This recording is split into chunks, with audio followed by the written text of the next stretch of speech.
Hi, this is Eric from LD Products, and I'm here today to show you how to replace an LD brand compatible HP 962 cartridge in your HP OfficeJet Pro 9015 printer. A brand new HP OfficeJet Pro 9015 includes the HP 962 black, cyan, magenta, and yellow setup cartridges. Cartridges are sold in a standard yield size and a high yield or XL size, which offers more prints per cartridge. Replacing a cartridge in this machine is easy. First thing you want to do is just open up the front cover here, and we'll wait for the cartridges to center. And you can take out the cartridge that we're going to replace, which is going to be the cyan cartridge, just by pressing down on the cartridge here gently. It'll pop right out.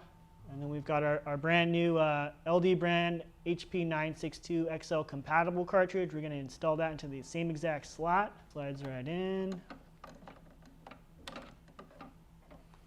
And should click into place. We'll close up the front cover, and we'll give it a few moments to initialize. And that's it. You can go ahead and start printing. Need more help? Be sure to check out our other videos for this printer model. And if you're looking to save money, consider purchasing the LD brand compatible version from ldproducts.com.